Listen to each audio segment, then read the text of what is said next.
On a random day, monsters began to appear all over the planet. Amidst widespread panic, people fled from a monster holding a car, calling for help and trying to escape. Cities were destroyed, and along with the monsters, a mysterious structure emerged from nowhere. The news helicopter hovered over the area, the reporter stating that the structure had not shown any activity and that the military was keeping a close watch on it. This structure, resembling a mountain with several windows, appeared alongside the monsters, leaving people anxious about the chain of supernatural phenomena occurring. The mountain that emerged in the city center seemed more like a tower, with entrances and exits on all sides, and its interior glowed with the purple light. This was the first clash between the tutorial tower and humanity. The tower periodically summoned humans from around the world, forcibly pulling them inside without any parameter requirements such as age or gender. Inside, they were compelled to complete it, forming groups of adventurers. However, the tower was so challenging that only 20% of participants survived. Those who did survive returned stronger and with special abilities, becoming humanity's only hope in the fight against the monsters. 12 years after the tower's first completion, 2-ton frog monsters were attacked by a purple ray that sliced them in half. The man who cast this ray was a blonde, light-eyed young man known as the Hunter. People around him cheered for his arrival, taking photos as if he were a celebrity. After the tower, hunters became idols of humanity, receiving attention from all sides. As a hunter, one could aspire to the same fame and fortune as celebrities. Ordinary people who saw them on TV longed to become hunters, marking the beginning of a new era when hunters became part of the power of nations. That's when they raised the prices, and to protect themselves from the government, they formed hunter-only organizations. These organizations, known as guilds, made peace treaties with governments, becoming an essential part of society and even participating in TV programs. The show, Getting to Know Hunters, features news and curiosities about hunters, and today they are with the leaders of 3 major guilds. The first is the leader of the Goguryeo Guild, Siu Kwan-han, a man with brown hair and eyes and a striking look on his face. The second is the leader of the Arraigns Guild, Siu Yeon Lee, a woman with blue hair and eyes and a gentle gaze. The third is the leader of the Seoul Guild, Sai-Hyun Kim, a handsome man with red eyes and a modern appearance.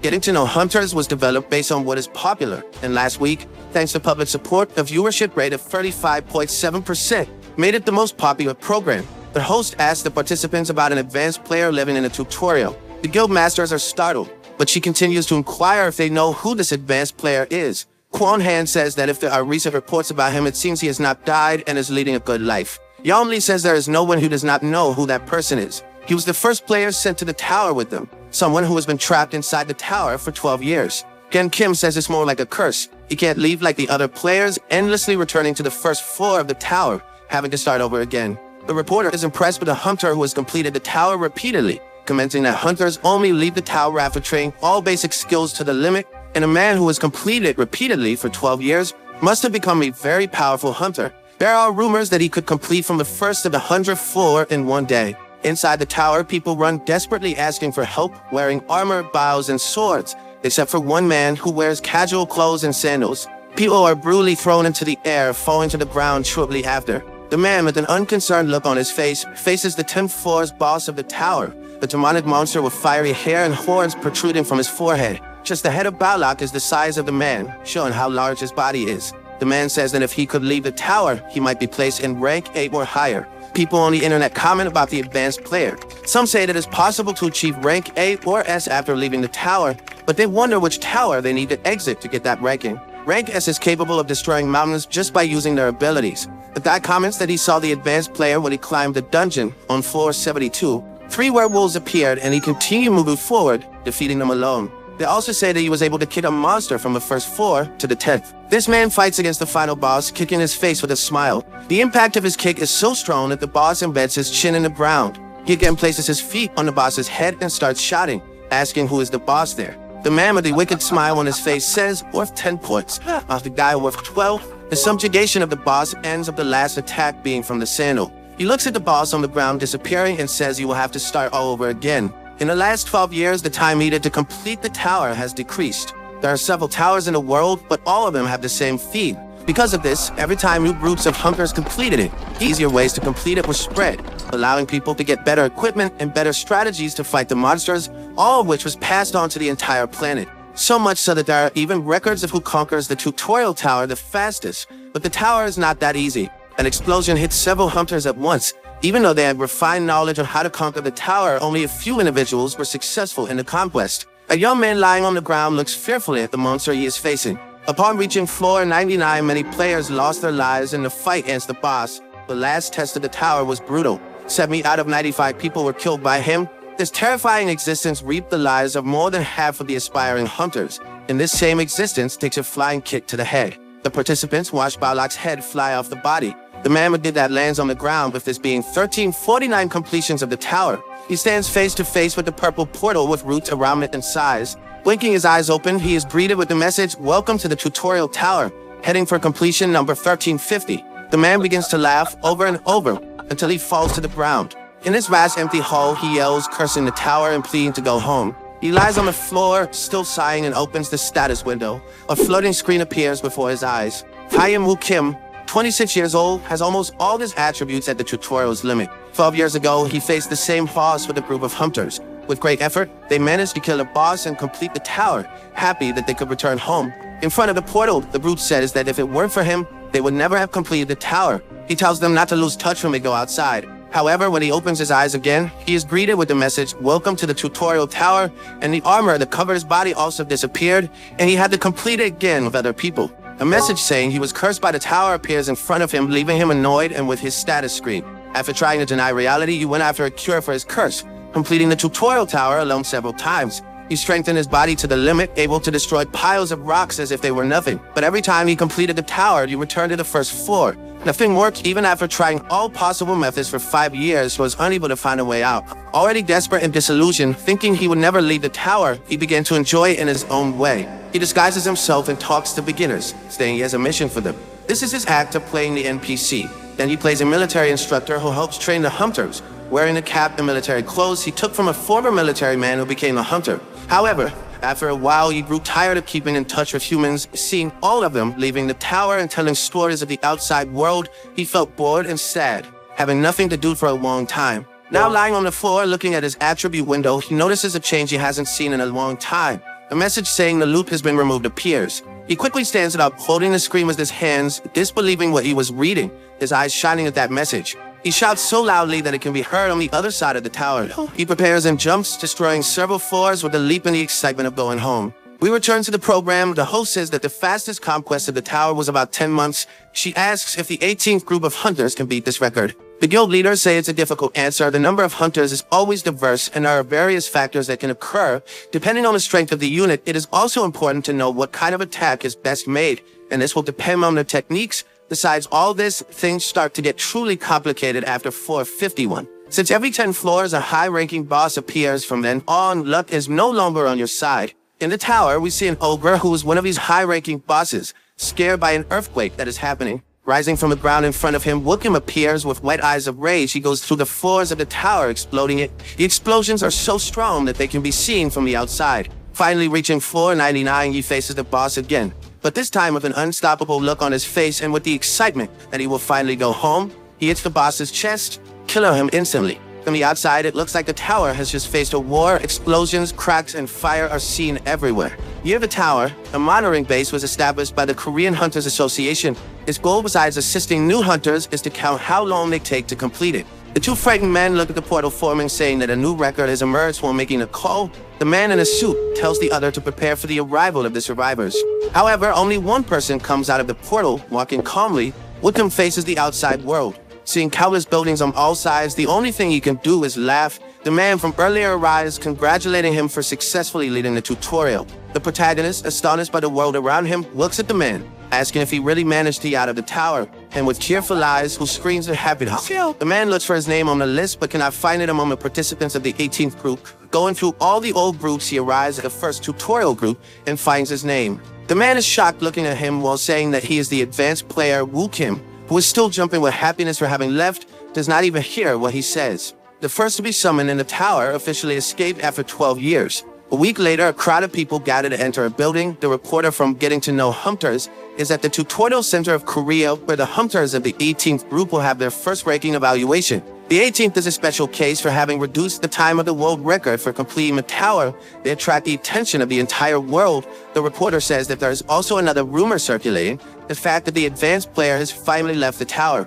In the VIP waiting area of the tutorial tower, the guild leaders gather. The woman asks if he really left, and the other replies that there is only one person with the name Wookham who entered in 2006. She thinks he must be with the same appearance as when they first met, since in the tower appetite, sleep, everything disappears, even aging. The other guild leader wonders what kind of monster he has become after so much time there. Then the ranking evaluation begins. The novice hunters gather using basic equipment given by them, except for one person who's eating Doritos in the back of the room. The protagonist, who eats all the Doritos on the shelves, catches the attention of all the hunters there. He asks why they are using that equipment, and the man replies that they were distributed during the morning and are necessary so that they do not fail the evaluation test. He did not even see the equipment arriving because he was sleeping. The evaluation begins, and everyone that gets serious, the door opens and they are sent out. The brightness of the door is so intense that it makes the protagonist squint, wondering what will happen this time. We are introduced to the ranking evaluation labyrinth, a massive metallic building where a group of people gather at the door. A man in a suit welcomes them. David, an A-rank hunter, will oversee the exam. He says that the exam is being watched by the entire world at this moment, and the hunters, using protective gear and their respective weapons, prepare somewhat nervously. Seeing this, David says they don't need to be so nervous, since this is like a walk in the park compared to the tutorial. As David speaks, the protagonist yawns in the back, more with the situation. David uses his phone to present the first test. With just one click, he calls it a huge sound and a slight tremor, explaining that there are various complicated situations they will go through as hunters, and this will be one of them. Behind him, several scattered pieces of concrete move simultaneously, forming a labyrinth. This labyrinth is full of traps. He previously said it would be a walk in the park, but in reality, they will need all their abilities to complete it. The countdown for the test begins, and the hunters get ready. As they all advance into the labyrinth, David is pleased that the new hunters are disciplined and thinks they will bring good results. As he reminisces about the times when he was a beginner, the protagonist comes to talk to him, asking if he just needs to get to the other side. David looks him up and down, wondering who this man is. He wonders if he is a novice and doesn't understand why he isn't wearing the provided equipment. Seeing the protagonist so relaxed, he wonders if he is taking the exam seriously. Face to face, he asks if the protagonist thinks the exam is trivial, and the protagonist tells him to lecture the noisy crowd running around. David gets angry with Woo Kim's arrogance, who is impressed with David's courage to confront him. Woo Kim proposes a bet. If he can finish in less than 20 seconds, David will have to pay him $100,000. He seems hesitant to accept the bet. His ego bruised when the protagonist asks if he is scared, raising the bet to $1 million. Before he finishes speaking, the protagonist runs to the labyrinth and touches one of its walls. He is impressed by how much a hunter can earn and thinks that being a hunter is actually a very good job. Seeing him prepare a punch on the wall, David wonders what he's going to do, and the guild leaders watching the broadcast are also curious about the situation. He hits the wall with such force that the solid, massive wall seems to turn into water. The impact is so great that it shines, causing a sheen of destruction in all the walls behind it. He turns to David and says the exit is on the other side. He created forced exit, winning the bet, and people are astonished by the insanity shown, not even knowing how they will measure the ranking of this thing. The guild masters who fought with him in the past wonder if he has always been this way, and like a happy child who won a candy, he bounces out saying he won $1 million. But when he sees the damage he caused, he wonders if they will charge him to pay for the damage. On the eve of the decisive exam for the hunters, the editorial office of Live Hunter magazine buzzes with speculation about the enigmatic veteran player. Information is scarce as he's a figure from the past, and there is a newcomer, Canyon Lee, who perhaps deserves more attention than the veteran. Lee, an expert traditional martial arts fighter, is the focus of the journalists who prepare a piece about him while questioning the existence of the veteran player. Canyon Lee, now in the midst of the exam, declares his desire to become a legend as he positions himself for combat. While others retreat from the threat of a monster, he stands firm, ready for the confrontation. Sword in hand, he faces danger, willing to risk everything for his dream. A kingdom master with a history of victories and titles, Lee is the most formidable hunter in his group. He believes that a striking first impression can pave his way to success. He recalls him into word rise of the protagonist in the tower, an unbeatable warrior who overcomes all obstacles. Yum Lee, a witness to that journey, does not understand how he was overshadowed, while the protagonist, triumphant, proclaims his return home. Now in the classification exam, Yum Lee and the others watch astonished at the destruction caused. For safety reasons, the exam is interrupted, and everyone is instructed to wait for further directions. Behind the scenes, the filming crew desperately searches for clear images of the event. The cameras, previously focused on Yum Lee, ignored the true protagonist, who unintentionally became the center of attention. The director, seeing the hero on the screen, announces the emergence of a new star. Yum Lee, bitter, contemplates the sleeping protagonist, while the hunters around discuss the explosion, unaware of the veteran player's presence among them. Yum Lee, however, sees an opportunity to reclaim the spotlight. The organizing committee announces that the next exam will start soon, waking our protagonist from his sleep. Determined not to be overshadowed by the veteran player, Yum Lee heads to the disciplinary exam, facing monsters. Yum sheathes his sword and confronts him over. Thanks to magic stones and advanced technology, virtual training becomes a spectacle. where the goal is to eliminate as many monsters as possible in a limited time. He only displays his electric skills, impressing everyone with the lightning emanating from his blade. With the arrival of the prodigy, he executes a series of lightning-fast attacks, taking down 78 creatures and achieving the highest score among the competitors. Spectators, following the broadcast, comment that if it worked for the veteran player, Lee would have been the undisputed champion. Wickham passes by him, yawning, indifferent to the commotion, while the guild masters watch curiously to see how you will fare after so much time. The exam resumes and Lee has 120 seconds to face a horde of holographic monsters that appear around him. The onlookers watch the screen intently. The protagonist, even surrounded by monsters, is extremely calm. The countdown ends and the monsters begin to attack him. Moving swiftly like a bullet, he explodes the head of a monster. His movements are so fast that the cameras can't keep up. The horde of works is quickly eliminated. To the observers, it seems as if he has vanished and the monsters' heads begin to explode. Now even the guild leaders can follow his movements, wondering if he is using some technique. This hypothesis is dismissed since he has just come out of the tutorial. Watching the slow-motion footage closely, it's clear that he's simply approaching the monsters and attacking casually without using any technique. This monster's power and speed leave the guild masters frightened, wondering what on earth he did during his time in the tower. When the time is up, standing there in the room, he's surrounded by bodies. He has managed to kill a total of 248 monsters alone, breaking the old record. People watching his performance on the internet comment on how incredible he was. Some think he used magic to move that way. Young Lee, reading these comments, smashes his phone, deeply annoying the people talking about Kim and not him. Thirsty for hatred, he strikes the wall of his room several times. He tried so hard and even resorted to dirty methods to improve his ranking, was completely surpassed by a random person. In the waiting room, a woman shows him a list, asking what it is about. She explains that it is a list of guilds that would like to meet him. This woman in front of him is the head of intelligence of the Hunters Association, Alice. She explains that many guilds are interested in having him due to the potential he showed. The protagonist glances at the list, understanding that this important one is not there just for that. He asks what she came to do. She replies that she is there for personal reasons. In addition to being able to see the Hunter return the world upside down personally, she suggests that he join the Heirs Guild, handing him the contract right after. With his arrival at the guild, his fixed remuneration would be 10 billion won, because of the exorbitant amount he asked if Korea is going through some economic crisis, or if the currency is devalued a lot. She explains that in fact the economy has been improving drastically, as the land that the protagonist used to live in are now costing about 1.3 billion. He is obviously frightened by this information. Things have changed a lot since he entered the tower. She continues saying that the Heirs Guild is very interested in him, and that they are willing to pay up to double that to rehire him. He wonders if someone from the government could be recommending a guild. She says that this was a personal request from the Heirs Guild scout. She adds that he doesn't need to decide now, but is interrupted by the protagonist. He has already decided that he does not plan to be tied to any guild, throwing the contract on the table. At first, she thinks he is joking, but he continues firmly imposing his idea. After leaving the room, he reflects on the proposal, and this world is give and take. They did not offer a fortune of 10 billion for no reason. If he accepted, he would have to work. Lying in his bed with a pile of snacks on the side, the vagabond says he doesn't like to work and wants to live a comfortable and carefree life. Resuming the conversation, she asks if he doesn't plan to be a hunter, but he warns her, explaining that even without guild connections, there are hunters who work alone. She finds him quite arrogant, but still says that if he changes his mind, he could call the number on the card. Lying in his bed, he is angry for having taken so long to find out about mercenary hunters. If he had known this before, he wouldn't have wasted his time taking the hunter's tests and would have taken the opportunity to sleep.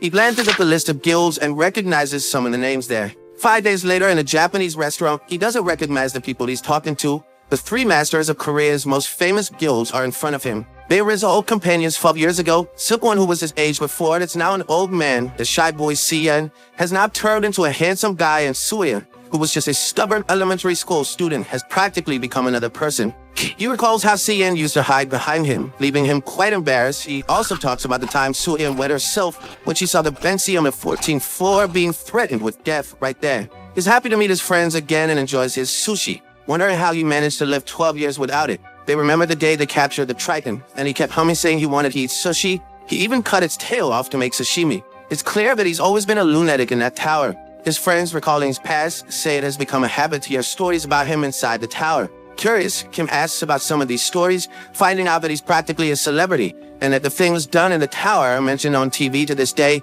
leaving him a little worried. The ideas he had to kill boredom are now on TV. He wonders which ones are there, since he did a lot of things. Many of the things he did that were embarrassing. Once he completed the dungeon Make It, another time he completed it doing goblin cosplay. They say the most famous stories are of a time when he defeated a boss while dancing and the day he defeats all the monsters using only his feet from the 1st to the 10th floor. He is relieved that the most compromising stories remain there. While eating his sushi, he explains that these were things he felt like doing at the time. His old companions, who already considered him a monster after the evaluation test, now only confirm it. He says that being trapped in that tower made him do a lot of things, even adopting a disciple. He didn't remember the time exactly, but it was when he spent a lot of time between floors 50 and 60, finding a boy who was abandoned in the tower. At the time, he was thinking of creating a martial style, so using a large cloak and skull mask, he introduces himself to the boy, acting like a mysterious monk. After that, he started training the boy, making him balance jars with water while standing on one foot, ordering him to lift extremely heavy weights and saying that he had to concentrate the chakra in his abdomen to be able to break a pillar.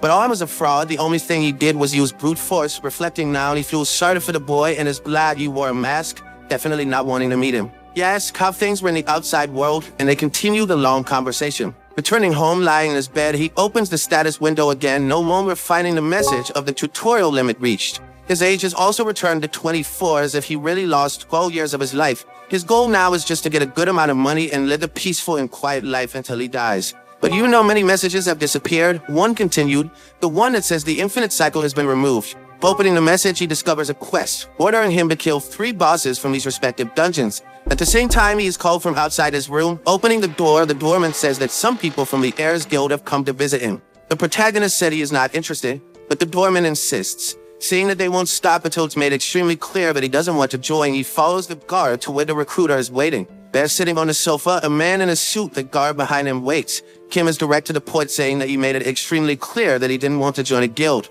The man introduces himself as Biomo Kang, the human resources manager of the Heirs Guild. He asks if the protagonist can really make progress as a hunter without a guild, saying that there will be no unnecessary suffering when joining Ares. Kim understands his intentions, asking if they really went to his house to threaten him. The security guard gets angry with Kim's impudence, but is stopped by Byong, who advises him not to do anything foolish. Kim says he knows their guild well, saying they are a bunch of scum who have monopolized half of Korea's dungeons. During his conversation with his former colleagues, he discovered that to enter a dungeon, he needs a permission ticket. The Heirs Guild has monopolized 66% of all the country's dungeons, from the A-rank dungeons, which are perfect for farming, to the D-rank dungeons, which are good for guiding beginners. Deep down, they leave others with only 2 options: pay their expensive ticket or join a guild. The security guard punches the table, trying to frighten Kim, and again suggests that he think better about the proposal, since they can end his life if he doesn't accept. The security guard throws the table at the wall. This man is an A-rank hunter. He asks if the MC has a chance against him. With a smile on his face, he continues to provoke them, sitting carelessly on his sofa. Kim stands up and takes off his sandal, saying he's going to teach them good manners. The angry security guard charges at him, but with a slap in the face with the sandal, he throws him against the wall. The other looks frightened at his friend, while the protagonist calmly walks up to him. Before going up to him, Byom thinks that he does have good potential, but he's just a big fish in a small aquarium. The security guard, who trained directly with the Heirs Guild, was prepared to bring him to his knees, or at least that was the plan. Now buried in the wall, he's completely unconscious, and his superior is confused by the situation. He wonders how Kim is so strong even without using magic. When the protagonist approaches, asking if he knows what he hates the most, the man quartered against the wall is in despair as the protagonist continues speaking. The thing he hates the most is when people try to threaten him. With a malicious smile on his face, he strikes Bayon. Later that night, Kim is at a friend's house talking about the incident, saying that maybe he overreacted and that the guys from Heirs are relentless in their revenge. But the protagonist is not afraid of him at all. Cian continues explaining that no one messes with them because they tend to hold grudges, making threats, preventing joining guilds, and silencing them within dungeons. He says what the protagonist did was kind of brutal and offers him to join the guild, which is refused. The protagonist now has a plan in mind and asks if he has heard of the Edoron laboratory. He was curious during those 12 years, why was he the only one who couldn't escape the tower? His questions were full of anger and resentment. Who was the bastard who did this? Why was he in prison for 12 years? He thinks that if he can unravel these secrets, he will find a responsible party. They make him suffer as he suffered. The Edoron laboratory is a C-rank dungeon. His boss is a half-cyborg mad scientist who loves experimenting on others. It is known to be a good place for beginners to get stronger. Cian is not sure if he will allow his entry, as this dungeon is also owned by the Heirs Guild. Indignant, Kim asks if there isn't a law to prevent monopoly, but Cian explains that the government doesn't have time to deal with hunters' problems. He adds that the reason they can kill people in dungeons without being caught is that the police can't investigate their categorizing them as accidental deaths. The protagonist decides to invade the place, but Cian immediately contradicts him, saying they watch the place 24 hours a day. He decides to confront them head-on, again being reprimanded, as doing so will make the guild become his enemy. Remembering what he did to the last two people from the guild, he says it's a bit late to think about that. At the Heirs Guild headquarters, they are discussing their expansion to China, Russia, and Japan. Pleased with the progress of their expansion, Seon of Hyuk is an S-rank hunter and director of the Korean branch of the guild. He says that the time needed to expand to other countries doesn't matter as long as they have always been ahead of the competition. Comparing it to when you're running away from a dungeon boss where you don't need to be faster than him, just faster than the guy next to you. One of his employees comes to deliver the level analysis of Hyuna Kim's status. Analyzing the footage of his movements in the tutorial, they use a machine that accurately measures people's status. Seeing his status, he is impressed as they are bizarrely strong. He asks if they managed to recruit him, finding out that they didn't. He says the guild is better off without him. Recruiting a guy like the protagonist would be a huge benefit to the guild. With his skills, he can make incredible progress in labyrinths and dungeons, but he might not be satisfied and go after his position as director. He tells him to forget about recruiting him and to teach him a lesson. As he was leaving the room, he's approached by a red-haired man with tied hair. This man says they are having problems at the Adiron laboratory. In the Chimbo Mountains, a young girl asks the dungeon guards to let her in to hunt. They say that to be able to enter, she needs a ticket. And if she needs to hunt, so much is better than go to the labyrinth, which is free. He approaches the girl, who seems to be an archer. She asks to let her pass just this once, and looking closely at the girl, he says he might change his mind if she gives him her number. Seeing this scene, the protagonist approaches. The man says there is no bathroom there. If he needs to shit, it's better to go in the woods. The MC retorts, saying he needs to enter the dungeon. The man thinks it's some kind of joke, as it's a really dangerous place. Kim continues to approach. The security guard says that if he doesn't leave now, he's going to get beaten up. Already out of patience, he says he's waited too long. We'll take him off his sandal. The men are confused by that, while the MC calls the two of them. The man thinks he's some crazy guy and tries to send him away. When he approaches, he is hit by the protagonist's sandal, being thrown several meters back. His other friend turns to understand what happened, while the protagonist approaches from behind. As he opened it a bit and the sandal exploded, he tells the guy to hand over his shoes. With the threatening look on his face, he says that if he doesn't hand it over now, he'll end up like the other one, now wearing shoes that look more like a piece of armor. He said they are super light and comfortable. This because the man paid 5 million wons for the weight reduction magic. Saying he's not a bad guy, he hands his sandals to him. The girl who was there says she's leaving, while the desolate man looks at the protagonist's exploded sandals. At the Suwobyo headquarters, Yamli yells at Hinan, asking how he let the protagonist leave like that. Kim complains about her yelling at him and says that Kim is not someone that could be stopped. The only thing he could do was warn him of the Heirs Guild. They remember the time they were in a dungeon. Knowing that the protagonist is not the type to cause trouble and let things go. But if someone messes with him, the story changes. Everyone will see his true disturbed personality. Kim is shown taking a look at his new shoes, while his companions say they shouldn't worry so much about him. After discussing the Heirs Guild, he inquired about his status. Even Lee Young startled to hear it. Inside the dungeon, Adoran is looking for new test subjects to continue this examination. A group of adventurers is hidden, observing him. They wonder what to do, as the Heirs Guild doesn't care about the boss since he doesn't generate much profit. Since they are already there, they recommend that they should take him down, but the young lady of the group questions if they could do that with their skill levels. They get some research before entering the dungeon, discovering that the boss has high defense but low attack. If they can tire him out enough, they will be able to defeat him. Determined, they prepare to face the boss, but end up seeing a man walking up to him. The group wonders who that guy is who's face to face with the boss. 12 years ago, his teammates found out what Kim went through as a child in an orphanage. He was told not to cause trouble and try not to show that he had no parents.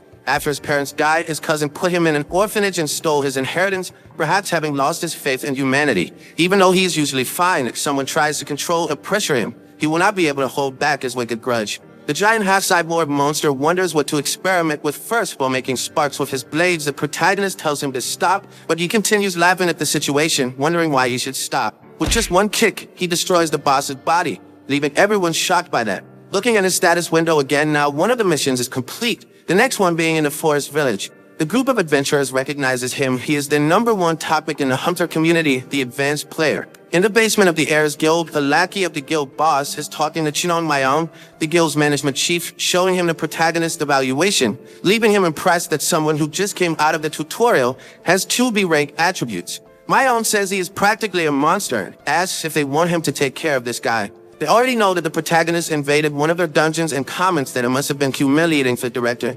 If the protagonist is really that strong, maybe he won't be able to just teach him a lesson, having to kill him, but he will do his best to be discreet since his boss is busy with things in China. Things are quite complicated, as 2 years ago, when the Paddock Guild was formed, they practically monopolized half of China's dungeons. The guild leader behind the success has only been out of the tower for 4 years, and all the high-ranked members are also famous for their monstrous abilities. But what is most impressive is that the identity of the guild leader and S-rank hunter is unknown. Since they are very busy with these things in China, they do not plan to make much effort to take care of a protagonist. He who's taking pictures is impressed by how much technology has advanced, taking a picture of his friend and being impressed that he can play games on his cell phone. He says that the dungeon he intends to face is managed by his guild, but the boss is not there at the moment. Kim indignantly asks why, and he replies that he was defeated a few weeks ago. The system in real life works differently than in the tower. Their monsters take about a day to regenerate, but in real life, they follow different rules. Common monsters regenerate all the time, but the boss takes some time to come back.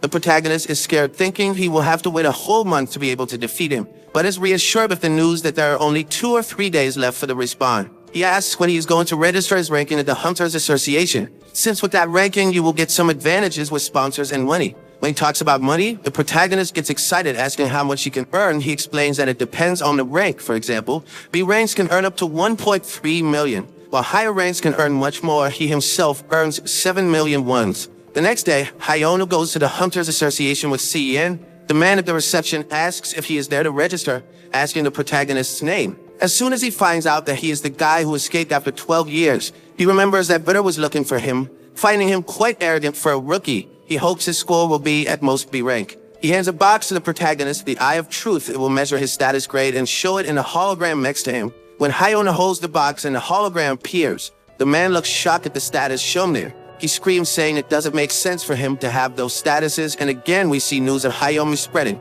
People on the internet comment that except for magic, all his statuses are a rake, and that there is no one like that in the world. Returning my car, Hayono is impressed with how quickly the news spreads on the internet. Cien says it's inevitable since besides his monstrous statuses, he also caused a commotion inside the Heirs Guild's dungeon. Cien warns that the Heirs Guild has probably already gathered enough information about him, and then after today's warning them would stand still about it. While telling the protagonist to be careful, he's playing on his cell phone. He starts laughing, showing his cell phone. He says that on the game's loading screen there's a hunter making a ridiculous pose full of cheap effects. Cien, with a serious look on his face, says that's him, leaving an awkward atmosphere in the car. He asks if Cien doesn't have anything to do, since the other guild masters are always busy and he seems to always have free time. He said he is as busy as they are and just took a day off to help him, but the protagonist doesn't believe much in that talk. Returning to the basement of the Heirs Guild, two there are impressed with the protagonist's strength. Mayan says they don't need to worry, since he called Chinameng the hunter who's about to become S-rank in China. Already in the forest village, Hayono and Cien are waiting for the boss to regenerate.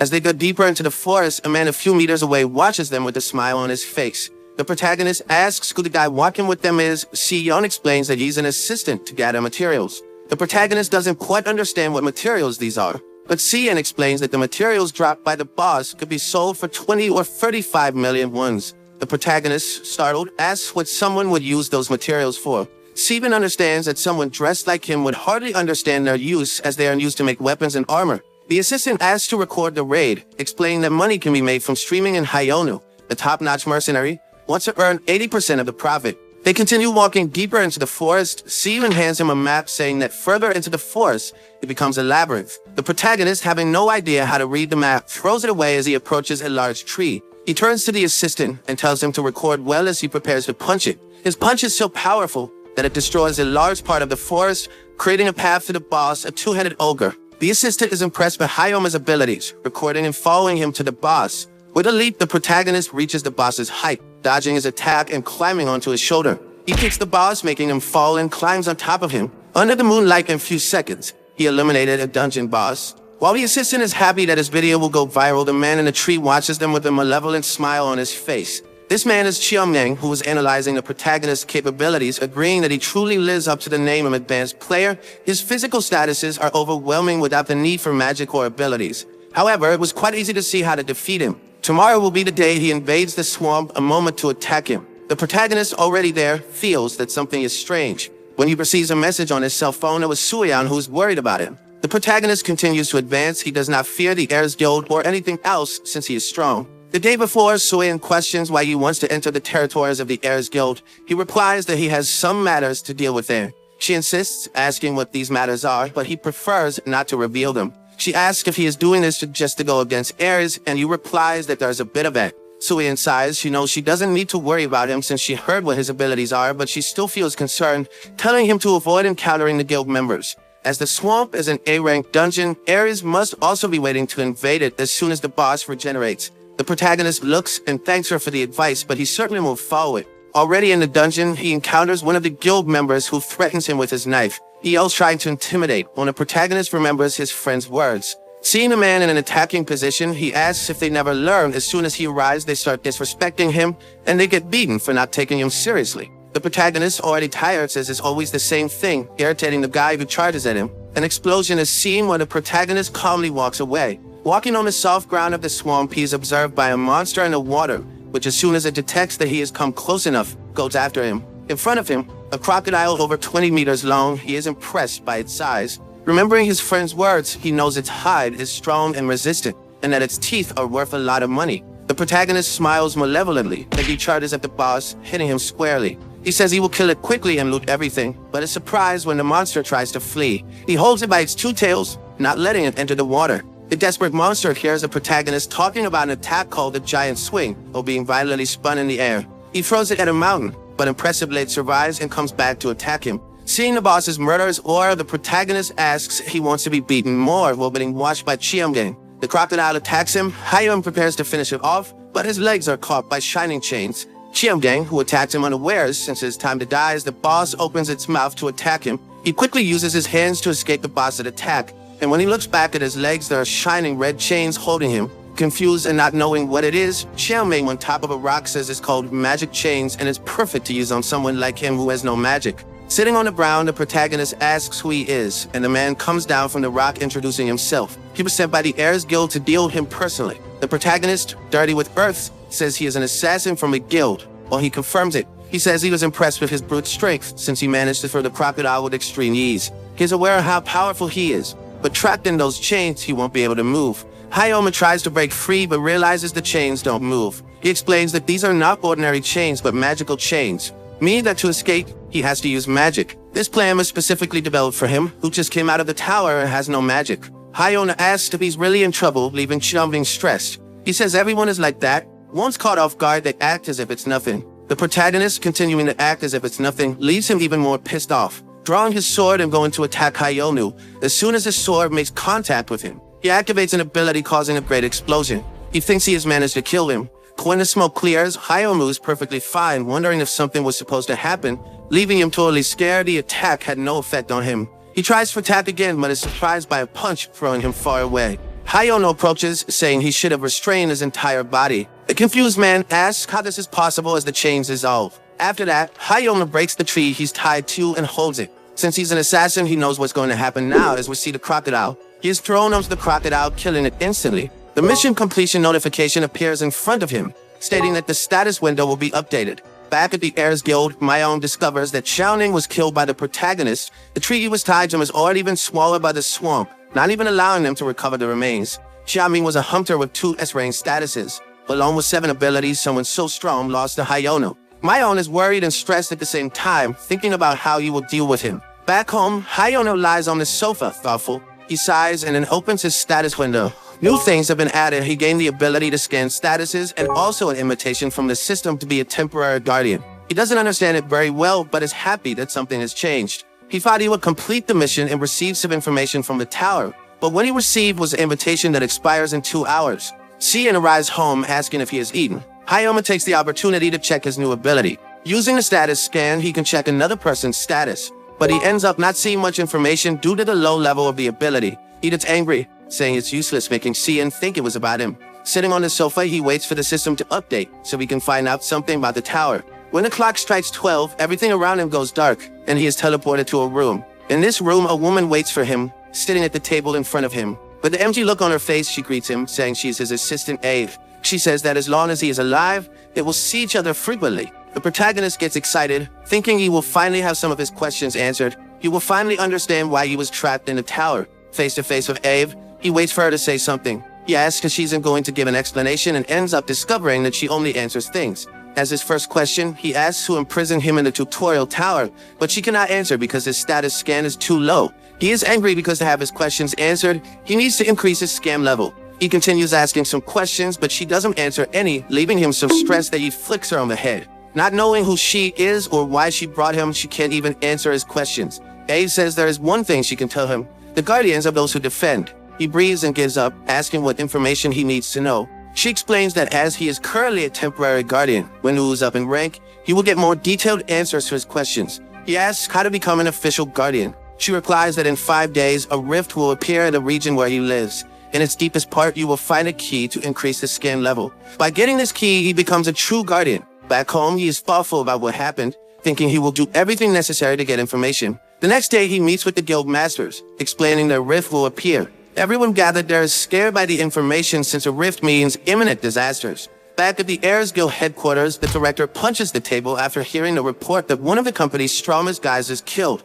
He is extremely pissed and tells them not to spare expenses to have his revenge. He orders them to find a mercenary stronger than the previous one and wants to see Hayonu dead. After eliminating him, he will turn his attention to the Paddock Guild, as its members are being eliminated by a special masked force. Then we see the protagonist enchanted with a ring, a small item that costs more than 2 billion wons and is found in labyrinths. The protagonist asks what the difference is between a labyrinth and a dungeon. They explain that in labyrinths you can find artifacts like this ring, but dungeons only get resources from monsters or magic crystal stones. They say that this ring is enchanted, comparing it to those in games. Using his ability, he discovers that the ring is an A-class item with pyrokinesis ability, but he can't see much due to the low level of the ability. Thinking his ability is crap, he thinks that when he finishes the things he has to do, it's better to visit a labyrinth. He remembers the conversation he had with Avi and asks if they know about a rift, alerting everyone when they hear this. Basically, a rift is when the ground opens up out of nowhere, and an endless number of monsters start coming out of there.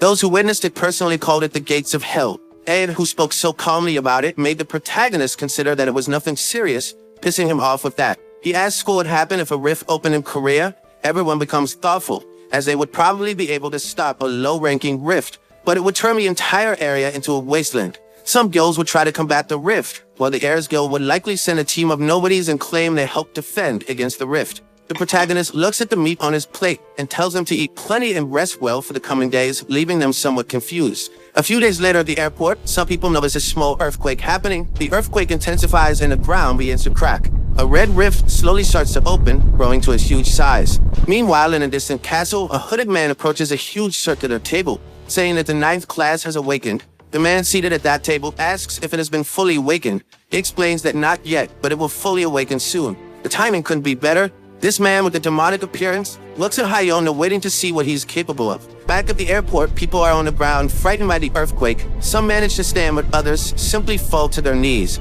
The news helicopter flying over the area warns people to evacuate due to the appearance of a rift. The airport was blocked and hunters were sent there, but rivers of monsters continue to emerge from the rift. The situation is getting worse and worse, like a war between humans and beasts. They relentlessly advance on humans, some desperate can do nothing, but a team member uses a skill to trap some monsters and uses the time to eliminate them. He, as an experienced hunter, orders the rookie to get up and keep fighting. But even killing several monsters, he realizes that the situation is getting worse as reinforcements do not arrive. No matter how much they kill, more always keep appearing. They have to attack the correct location where the rift opened. The man hears a noise, and when he looks, he sees a giant skeleton approaching. This is an A-rank monster, making people lose hope. When the skeleton is about to attack, the man orders everyone to run while trying to protect the attack. But even defending himself, the impact is so great that it throws him far away, stopping in a car. The skeleton approaches, face to face with him, ready to deliver the final blow, but at the last second, it is stopped by Hayonu. With his hands in his pockets, he kicks its head,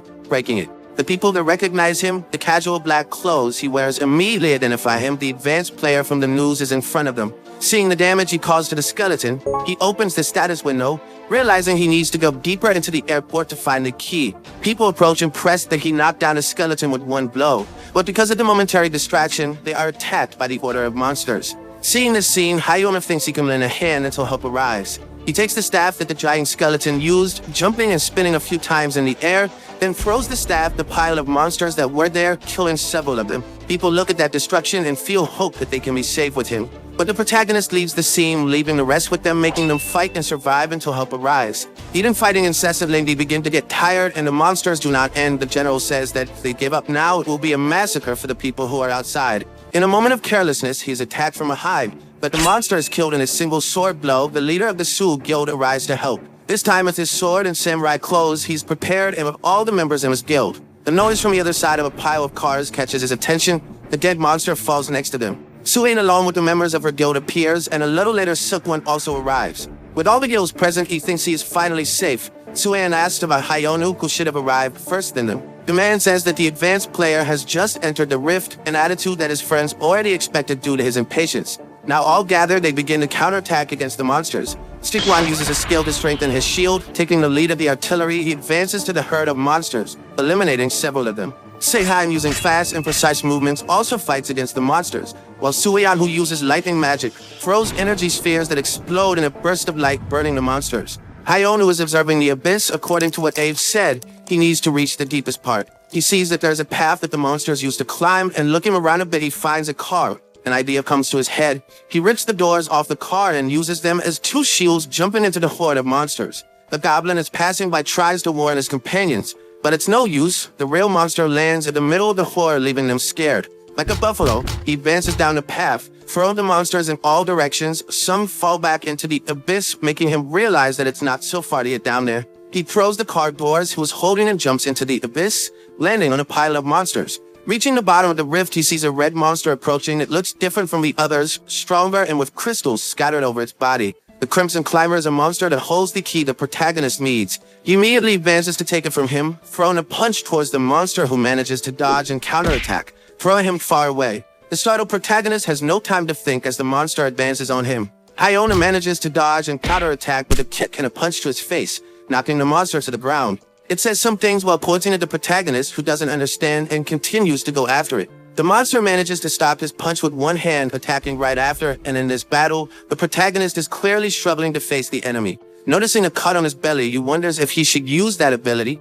standing up and saying that the monster is now in trouble. Without understanding, the protagonist begins to prepare a fighting stance like a true martial artist. Back when Hyonu was so trapped in a tower, he remembers that in martial arts stories, people escape their trials after achieving enlightenment through spiritual training. He knew this was just movie nonsense, but he continued training as his hope of achieving enlightenment and leading the tower was stronger. At first, he just imitated martial arts he saw on TV, but it was a waste of time since his punches did nothing against the monsters. He thought it was all a waste, but at one point, he managed to decapitate a monster with just one punch. The status he gained from clearing the tower hundreds of times turned something fake into reality. He tried to forget those days as they were very embarrassing while preparing the monster attacks him. Even seeing a punch coming, he remains calm and uses a technique called Emperor's Fury, violently punching the monster's head. The attack is so powerful that it opens a hole in the nearby rocks. Seeing that destruction, he is glad that there is no one around and that this habit of shouting the names of techniques is very embarrassing. He takes the key, which updates his mission.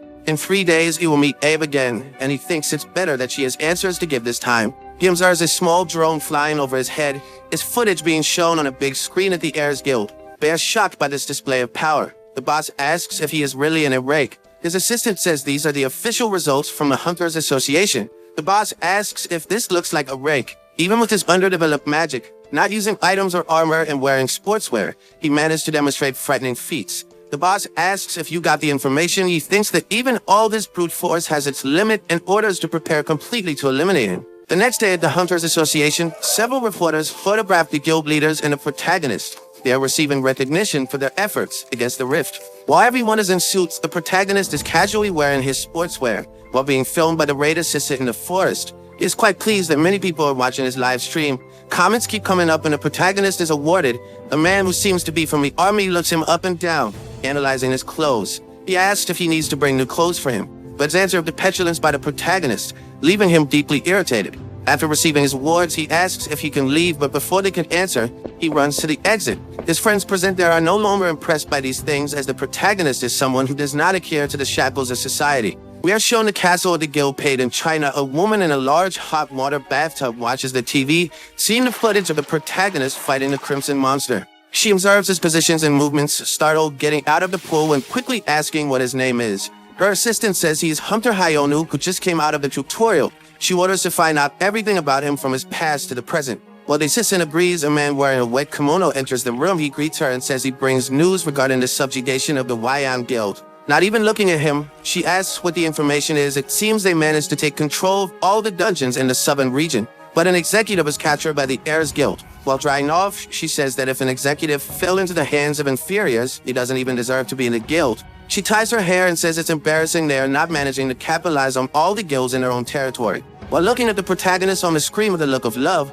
she says this is a small price to pay to continue maintaining that oath. Back in Korea, Sueon asks the protagonist if he understands how famous he has become. He has become a public figure now, but he doesn't understand how difficult this can be. On the internet, people post news and malicious comments about him. They say it was because he went to receive the award in casual clothes and flip-flops, and then ran away from there. Hyona doesn't care about this, since he won't see them again, and will continue living the way he wants, leaving his friends worry about his future. He ends up saying he needs to leave. When his friends ask where he is going, he answers that you will go on a date, leaving everyone in shock. When he leaves, everyone is worried about him. Even though he has left the tower recently, he has already made several enemies. Sikwon says they shouldn't worry about him since he is strong. It's not like he goes around causing trouble. He goes to an isolated alley while waiting for the imitation time to end. A bright light surrounds his body and he goes back to Av's room. He asks if his status sweep has leveled up. Av answers that after fighting the Crimson Demon, he went from lower ranked to inferior rank, not leaving him satisfied at all. Av tells him to calm down and that she is just repeating what she was instructed to say by the system.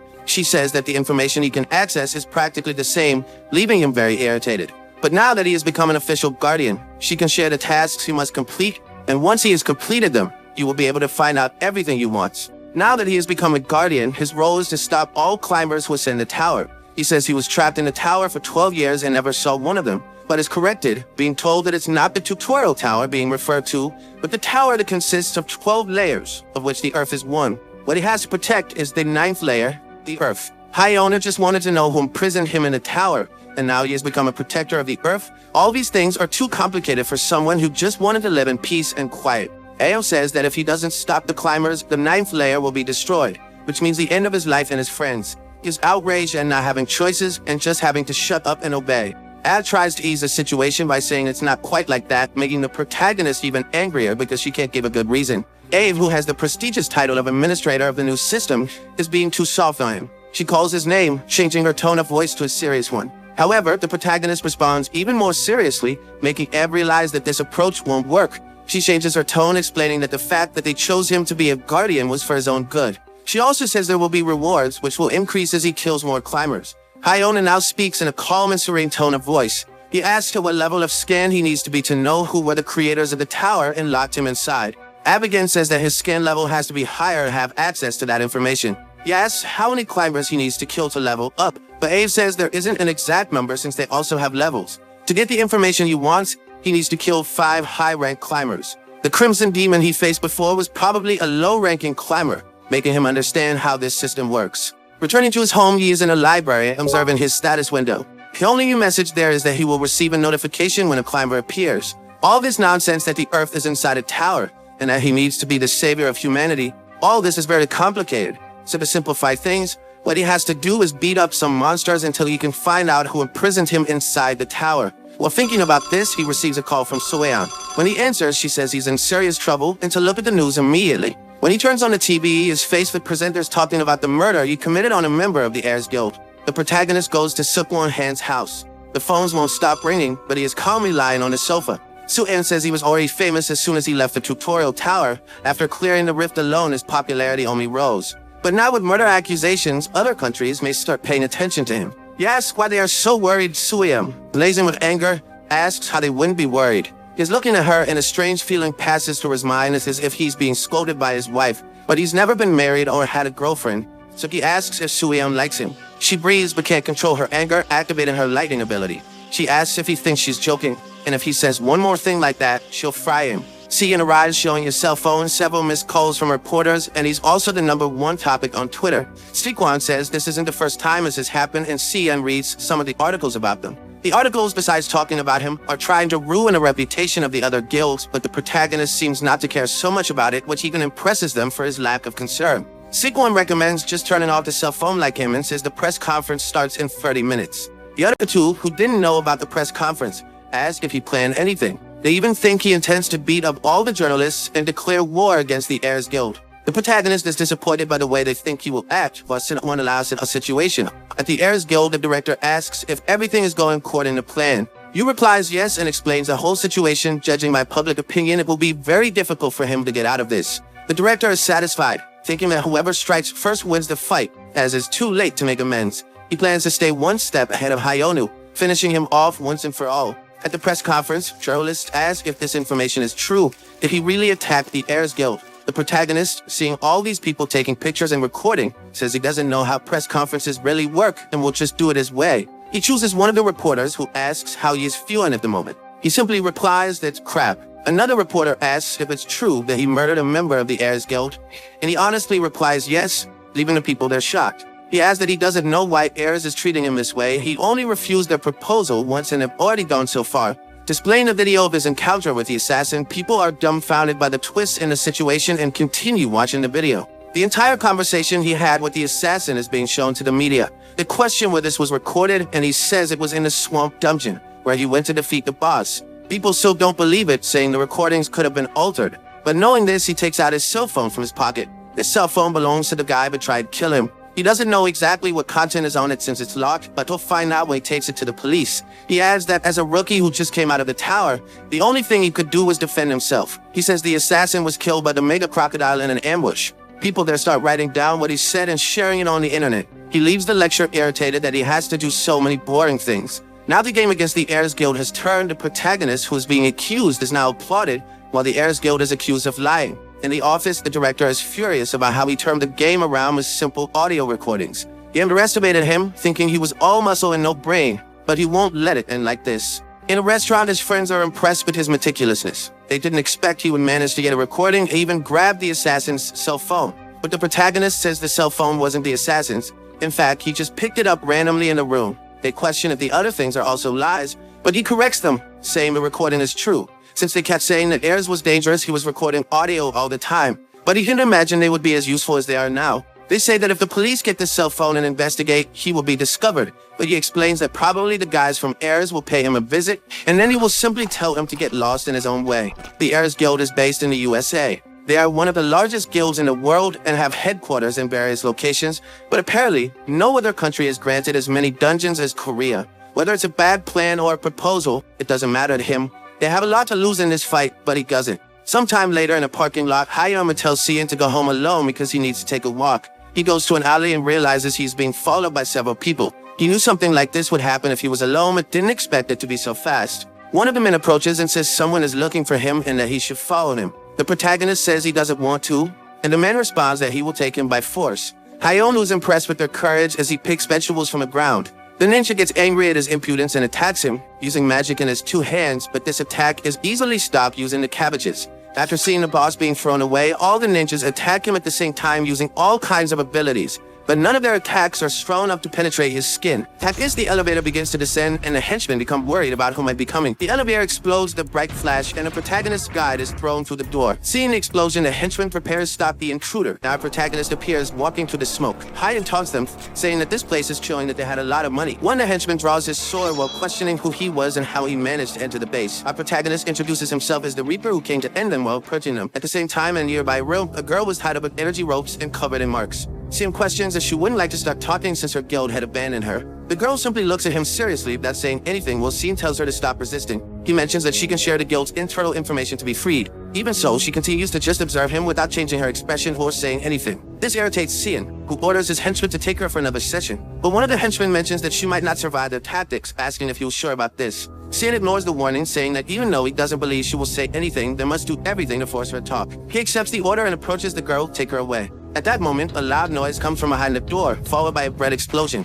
This impresses Sien, who watches as they hear the protagonist's light footsteps. Hayan appears, saying he heard they were looking for him. He mocks the hunters, asking if they were done tickling him. Several screams are heard through the dark streets, revealing that the hunters were defeated. The last of the hunters standing is grabbed by the neck by Hayan as he begs to be released. Our protagonist smiles, saying he seemed like a special guy. He then asks the hunter to guide him to the person who is looking for him. They arrive at a bunker on the outskirts of Gwangju and Gyeongnido. Two guards discuss the guild's effort to build that place and that it was all done with dirty money. But his companion explains if only they would accept hunters like them and asks if he didn't find it funny. The hunter agrees with his companion, mentioning they would have a celebrity go into that place. His companion confirms, saying it was Hayan who was being taken there. They discuss Hayan appearing so much on TV, being very fearless, while mentioning he would be caught by Timur. Then his partner mentions that the higher-ups were annoyed, asking if he didn't see what the protagonist did at the conference. At that moment, something falls from the sky a few meters from where they are, exploding the ground. The two guards prepare for whatever caused that explosion. Our protagonist appears, holding his guide by the neck. He tries to confirm if he was in the right place, and the guide mentions that he was. Then the guards recognize Hyeon while preparing for any of his moves. Meanwhile, inside the base, some henchmen hear the noises of the commotion happening at the entrance. When he looks inside the room, he ends up seeing the girl sitting and tied up, who stares at him a bit calmer. Our protagonist taunts him, saying he already had a guess when he was behind him. The president asks about Team 1 while trying to understand how he got there. Hyeon tries to confirm if it was the team set to deal with him, saying that at the moment they were resting. Like all the henchmen in the next room, he gives the manager a choice between getting a beating or sitting down to talk. While Sin is oppressed, his partner draws a sword and tries to take down Hyeon. But our protagonist simply lands a direct kick on his partner and throws him away. After taking down the henchmen, Hyeon taunts them, saying the people were quite aggressive even after inviting him. He adds, asking if they usually treat their guests like this. Shin starts to laugh, remembering they said he was rank A, while the bunker hunters were at least rank B+. Some were almost rank S and were sent to catch Hyeon, but even so, they all ended up being defeated by a protagonist. The hunter also remembers the report mentioned Hyeon stopped in a crevice alone. Then he acknowledges that Hyeon was the rank S at the top of the ranking. Noticing this, he recognizes that either being rank S, he couldn't defeat him even if armed. Our protagonist calls him, asking if he was deaf. Sima turns his attention and Hyeon repeats the choices given to him. For a moment, he loses his temper until he starts to control himself and agrees to talk. The two sit face to face at a table as the president plans to discover the extent of his power. He knows he cannot rush this conversation while wanting to find out more. Hyeon decides to start the conversation by asking about payment. Sien is confused and the protagonist says he would like compensation for the damage that heirs caused him, because besides sending assassins to finish him off, they also spread false information in the media. He adds that he wouldn't let this slide and Sien asks what he wants. Our protagonist demands 10 billion won for the damages plus some beginner dungeons as a bonus. Hearing his request, Sien becomes furious, complaining that he was going too far. But Hyeon says he believes is an acceptable amount given their size. The president begins to tremble with anger while trying to stay firm in front of the protagonist. He recognizes that although getting the money is simple, the rights to the beginner dungeons would not be so easy. After all, he realizes that Hyeon's desire would be a monopoly on new hunters. Our protagonist decides to provoke him, saying he would include another 500 million for wasting his time. Shin asks if he saw any benefit in continuing with a bad reputation with Ares. He also recalls that if it was just about the money, he could have accepted the deal he refused. He mentions that if Hyeon becomes a member of Ares, he could have all kinds of support with beginner dungeons. Hyeon becomes curious about the idea while the manager asks why have a big guild as an enemy when they could work together. But the protagonist says he has no way because he was trying to bring up a subject in the middle of his compensation request. Besides remembering he is doing all this while the girl is still tied up next to him. At this point, he asks what they were planning to do with her. Our protagonist says to rest assured and already warns that if they mess with him again, they will regret it. Shin is irritated by the comment saying Hyeon is very conceited. Still, he insists on asking for his compensation and tells him to stop wasting his time. He stands up and asks if he would accept the terms or fight. Back inside his apartment, the protagonist appears, which impresses him. His friend shouts at him, asking who the girl he was carrying was, meanwhile in a strange place with a huge ruined castle. The man with tied hair appears, walking through the castle ruins. The man looks at the tower head, saying he was reaching the 9th layer.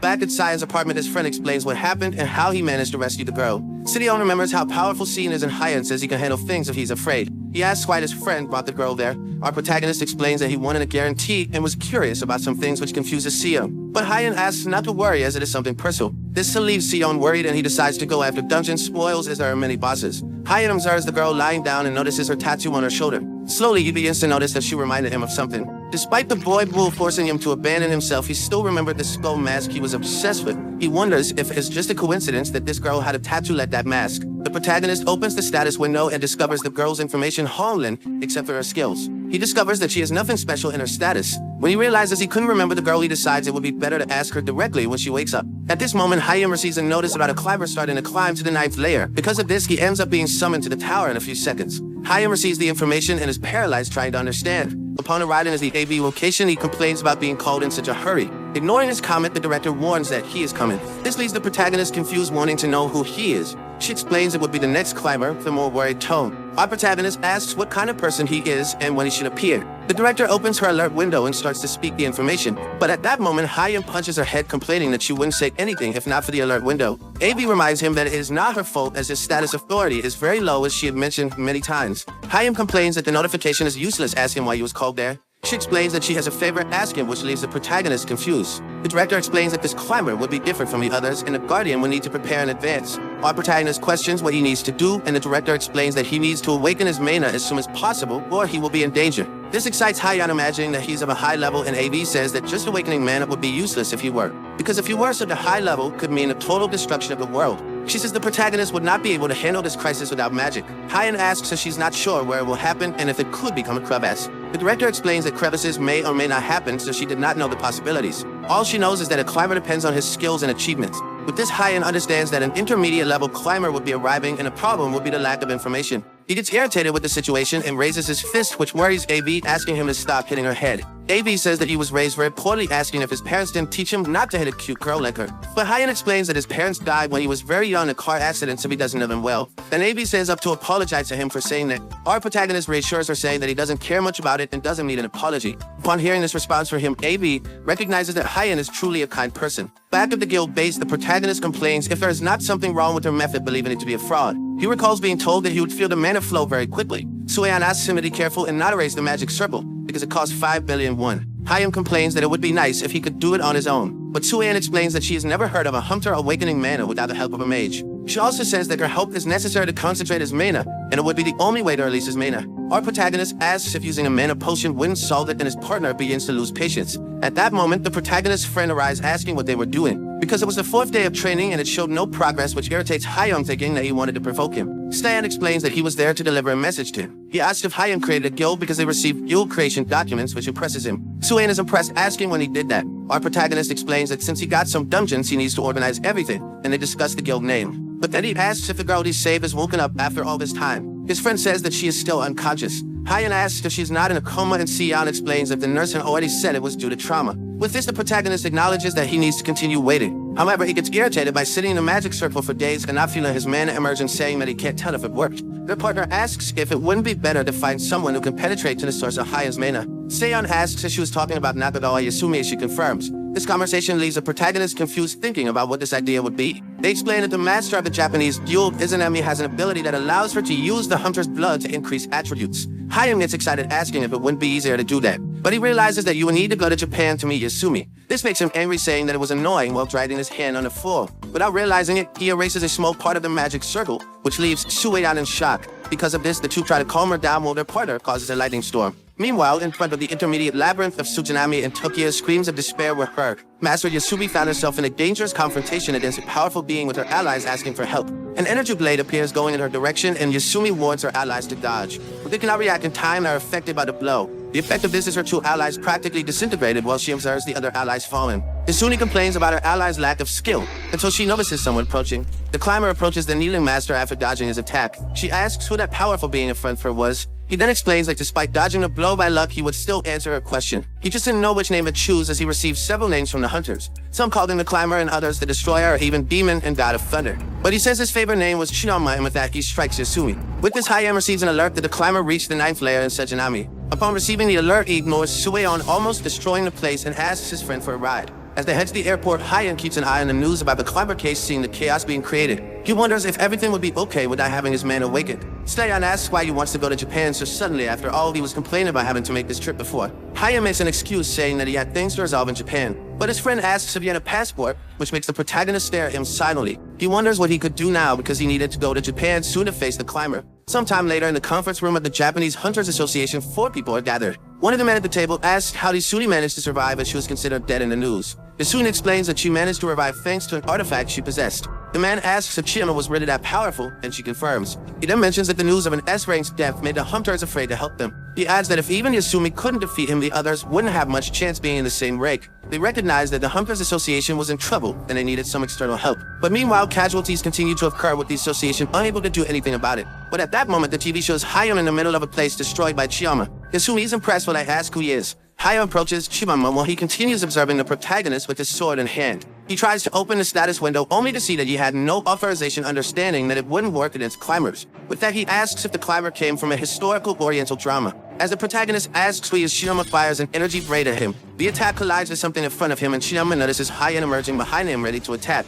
Chiyama manages to defend against the blow of his sheath. Hyan tells him not to swing his sword out of nowhere, asking him to answer his question. With that, Chiyama acknowledges that he managed to dodge his blow, saying he will answer his question, introducing himself. With it, he fires another energy blade, which Hyan narrowly dodges. Looking back, he notices the explosion caused by the attack. Our protagonist recognizes that despite him being fast, he could still handle that speed. He recognized that the blow might seem simple at first, but the reality is that the blow is a series of cuts released together to completely slice his target. Recognizing this, Hyan understands that he needs to prevent him from using his sword, taking advantage in close combat. At that moment, Hyan lands a punch against the climber, managing to destroy his sheath and this time hitting him full on. His blow hurls Chiyama against the wall and the protagonist charges at his enemy to make sure he doesn't have space to retaliate. Chiyama gives a slight smile, finding Hyan interesting. With that, he evokes his mana, which pushes Hyan away. As he gets up, Chiyama asks who Hyan was because he was the most powerful he has faced in these years. Everyone is impressed with the mana he displays while walking towards the protagonist. The protagonist's friend asks if the crevasse emerged 2 hours ago. Isuna explains that this is why they were waiting for help while wondering if it was a good idea to let him go.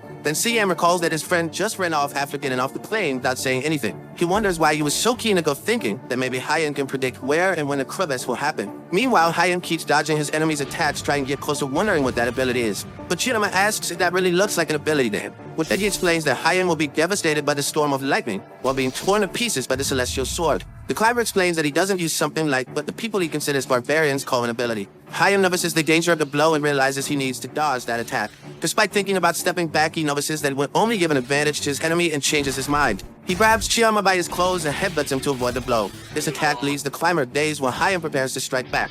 With that, the protagonist uses the absolute keen ability, which hits his enemy head-on with a direct blow. Our protagonist wonders if this worked. However, he's amazed to see Chiyama standing full of mana and with a huge glow above his head. Chiyama says that Hyan is not only interesting but also powerful as he slowly walks towards the protagonist. He explains that this attack had never been used since he became a climber and taunts him to try to defend against it. Hyan recognizes the danger of this as he approaches to try to close the distance. The climber says that this technique is the reason he is called the God of Thunder, but that he destroys the field in front of him with the celestial sword, lightning of condemnation. In the association room, Sion is impressed with his monstrous power, saying it is completely out of reality. That attack destroyed everything in the area it hit, leaving only the smoldering field. Chiyama acknowledges Hyan's intelligence for clinging to him the moment the climber swung his sword. Still, he recognizes that the protagonist was not unscathed as Hyan feels his enemy's electric current running through his body. Hyan notices that the lightning continues to course through his body while he continues to tremble. At that moment, an alert window appears informing that mana has been obtained and his magic rank has risen to E along with various alerts. With that, he wonders what is happening and moves away from the enemy. The climber taunts him again, asking if he could get lucky again. Our protagonist understands that this was not a system ability but a technique developed by Chiyama. He remembers that Chiyama would be a type of demon from novels depicted as having perfect magical level and absolute control of mana. Chiyama asks if he still intends to persist in the fight after seeing his technique. Hyan asks if he thinks that technique is enough to scare him, and Chiyama gets irritated, saying he cannot be defeated. The protagonist recognizes that he cannot defeat him with this current of power, but he wonders if he might have a chance by using the lightning that energized him against his enemy. At that moment, he recalls that when he was trapped in a tower by the curse, there was only one technique he could never keep up with. Chiyama's Shingon is a martial technique used only by the best martial artists in the world. He remembers that the techniques he used were just copies of the techniques he tried to learn from the novels he read. With that, Hyan charges his mana and evokes a pair of wings on his back. Our protagonist says that Chiyama became his mentor for 10 seconds, which impresses him. The wings on his back begin to ride around the protagonist who concentrates. He asks to show what you learned from his mentor. Hyan explains that his technique is about accumulating all the magical power at a single point and exploding it. At that moment, he uses the divine kick of extreme destruction, which explodes against his enemy. The drone that was watching them from afar ends up being hit by the impact of the collision of techniques and is knocked down. As it falls, the drone only manages to record Hyan standing in the empty field alone with no sign of Chiyama. An alert window appears informing that he had defeated Chiyama and was collecting enhancement information and status rights. Soon after, another system alert appears summoning him for 10 days from now. Meanwhile, at Paddock Castle, a woman with the same tattoo as the injured girl was watching Hyan's fight. She is impressed, imagining that he might be her master. At that moment, she remembers when she was in the tower being defeated by zombies and believes she could no longer win. When she gave up and just waited for death, someone appeared and defeated all the zombies while wearing worn clothes and a skull mask. The girl remembers that this masked man taught her martial arts and a path of superiority. With this, she wonders what the remaining area would be, and her ally explains that it would be the dungeon managed by the Wayang Guild. Her ally says that if she conquers all the dungeons in China would belong to the Paddock Guild, and the leader gives them a month to conquer it. This request surprises him, and the leader mentions that she would go with them because she swore to give her master a place worthy of him. While she remembers that she will reunite with her master and gets happy as she believes she's to hurry.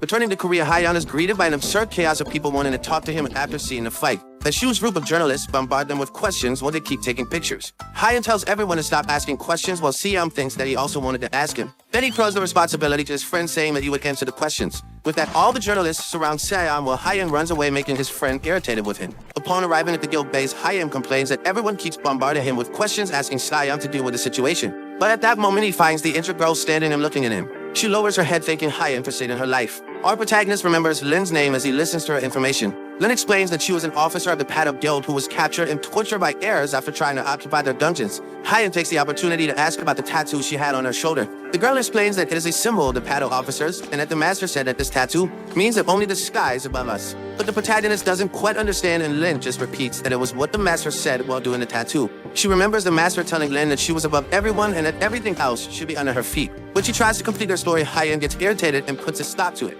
His attitude scares Lin, who asks if she said something wrong, and Hyein tries to calm down. Our protagonist believes this is another one of his past mistakes, wondering how this happened. Lin's phrases were things he did in the tower, but he believed that if he learned martial arts, he could get out of the tower. Because of this, he developed second-year syndrome, making him imitate characters from web novels and anime. When he hears Lin's comments, he recognizes that someone out there is spreading his dark past with tattoos. At that moment, he remembers someone he believes is the person spraying this. Hyein asks Lin to send a message to her leader when she returns to her guild. The message would be to never come after him when he shows he is very serious. After this conversation, Hyein sends Lin back to China, and a few days pass. Another program of Hayoung begins with Hyein as a special guest. This impresses Sui, discovering Miss watching the program, asking what he was doing there. Sian says the protagonist needed to announce something, and whatever he does now is also in his interest. Hyein tells the presenter that he only appeared because he needed to promote something. He says he created a guild and was recruiting interested people, which makes his friends even more confused. Sometime later, Seon complains that he made this announcement on TV, while Hyein didn't expect so many interested people. His friend says he won't help him while they both stare at the countless piles of boxes of candidates resumes.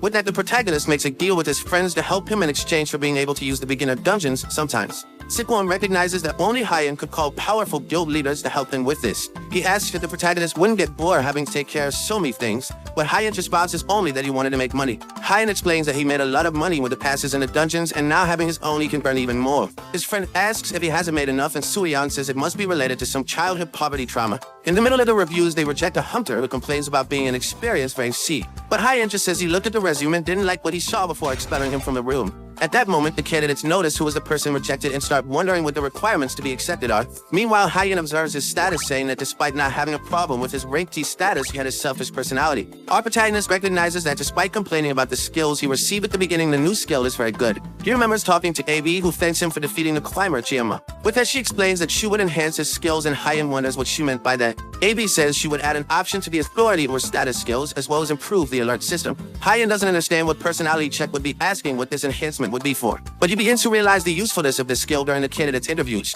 When the next candidate arrives, he observes her status, noting that she has an opportunistic personality. When he can't decide, he looks at the candidates next to her and notices they have better personalities. One is friendly and the other has a sense of self-sacrifice, making him excited. With that, he accepts the free into the guild, which makes them happy. Our protagonist believes that everything will work out as long as they fulfill their roles efficiently. Since Hyein gets lazy, he decides to finish the interviews, which makes his friend ask what kind of recruitment lasts an hour and a half. He explains that he chose members who wouldn't rob him at the first opportunity, and that was enough. Sion asks if he chose them after checking their attributes, and Hyein mentions that they don't need to be that good since he's the one who will fight. But he asks why no S-rank appeared in these interviews. His friend explains that S-rank people are so rare that there are only 5,000 in the whole world, and the protagonist asks about his position. His friend says he's in position 163, while Sukwon is in 175 and Suyeon is in 161, which impresses Hyein. However, he warns that reaching the top 200 makes a person famous, causing them to try to take each other's positions. At this moment, Hyein recognizes his friend's level and remembers seeing a graph of S-rank hunters with crossed-out names and asks why. Sion explains that the crossed-out names are hunters who died.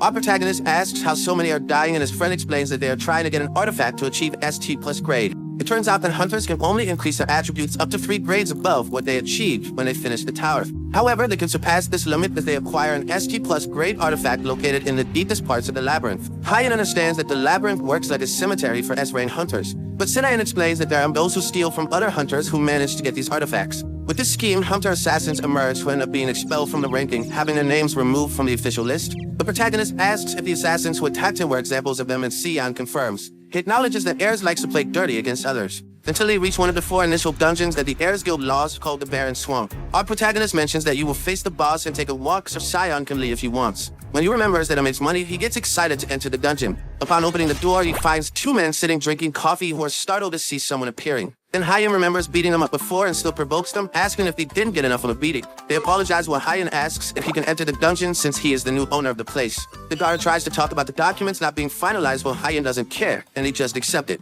At this moment, he walks through the dungeon, remembering that it's been a long time since he was there. Then he notices someone in his way who was happy to meet him. Hyun gets worried, believing it's another Ares assassin coming to attack him. Although he mentions he was sent by Ares, the guy says he is not part of the guild. A group of people gather behind him while he asks if he has heard of the hunter assassin group called Pandemonium. This group is remembered for causing despair of everyone who recognizes their name. Pandemonium is made up of hunters who are in the top 100 of the S rank.